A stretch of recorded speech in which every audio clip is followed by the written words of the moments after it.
Բարգավաճ Հայաստան կուսակցության առաջնորդ Գագիկ Ծառուկյանի համար ազատություն ու արդարություն են պահանջում քննչականի մոտ հավաքված մարդիկ։ Գագիկ Ծառուկյանին ոստիկանական շարքերի միջով արագ ներս են տանում։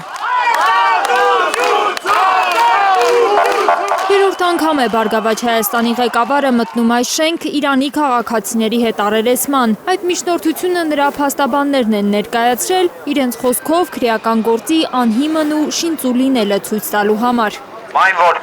ամեն օր պարզվում է, որ այս գործը ըստ էության մեքենայություն է, մախինացիա է, սուտ, շինծու գործը եւ ունի միայն եւ միայն քաղաքական դրդապատճառ, կարծում եմ արդեն իշխանություններն էլ տենց չեն էլ թաքցնում դա։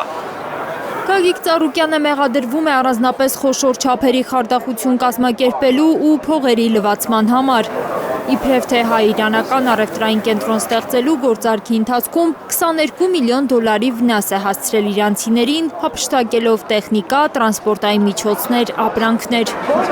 Ծառուկյանի փաստաբաններն ու թիմակիցները պնդում են, այս գործով ԲՀԿ առաջնորդը առավելագույնը տուժող կարող է լինել, ոչ թե մեղադրյալ։ Նրանց խոսքով իրականում Ծառուկյանից են փող շորթել։ Հետևաբար այն, ինչ կատարվում է այսօր, քաղաքական հետապնդումից բացի այլ անուն չունի, վստահեցնում է Արման Աբովյանը։ Չանային համերաշխության համար են այս ամենը անում,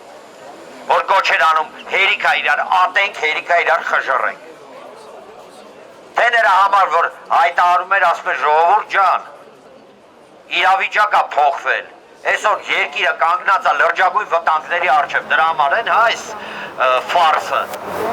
Իրավական ֆարս է տեղի ունենում նաև այս պատերի ներսում հարցաքննությունների ժամանակ, պնդում են փաստաբանները։ Ըստ նրանց կողմնակալ վերաբերմունք է դրսևորում քննչական խումբը, փորձելով ամեն կերպ կոծկել Իրանի քաղաքացիների մեղավորությունը։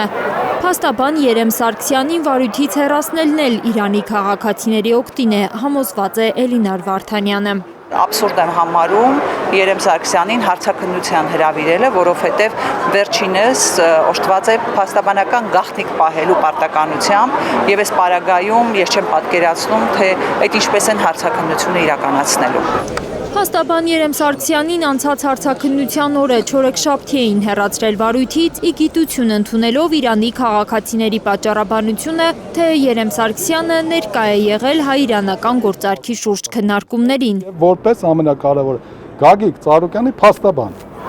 Ռեպրեսիաները պոտենցիալ ունեն աշխարհի բոլոր երկրներում, դա անսպառ օգտագործման գործիք չի։ Մի օր մաշում է այդ ռեպրեսիվ մեքենան եւ մարդ կալանավորելու ձերբակալելը այլևս իմաստազուր կա դառնում։ Քաղաքական ռեպրեսիաների պատճառով տուժում է նաև Հայաստանի տնտեսությունը։ Մեր երկրում հայտնի գործարարի նկատմամբ իրականացվողը կարող է վախեցնել արտասահմանցի ներդրողներին, նկատում են քաղաքական գործիչները։ Օտարերկրյա ներդրողը ուզում է Հայաստանում ներդրում անի։ Այդ ո՞նց է ներդրում անել։ Այդ տեսնում է որ հեծը խլում են, արագ ցեմենտը խլում են։ Չգիտեմ, գինու գործանը խլում են, այս մեկը խլում են, կուլակա թափ են անում, այս բոլշևիզմը, հա։ Հայաստանում շատ ընդգծված ձևով տեղի ունեն նաև սեփականության վերաբաշխում։ Սա իդեպ տեղի ունենում նաև միջազգային հանրության լռության պայմաններում, ու սա մի գործընթաց է, որոնք որպես կանոն մշտապես տարբեր միջազգային կազմակերպություններ, կառույցներ, նաև տարբեր դերակատարներ, որոնք իրենց ներկայացնում են որպես ժողովրդավարության ջատագովներ, մշտապես հանդես են եկել այդ դիրքերից։ Լիլիթ Սարգսյան, Հենիկ Համազասպյան, Արմեն Ապրեսյան, Հայլուր։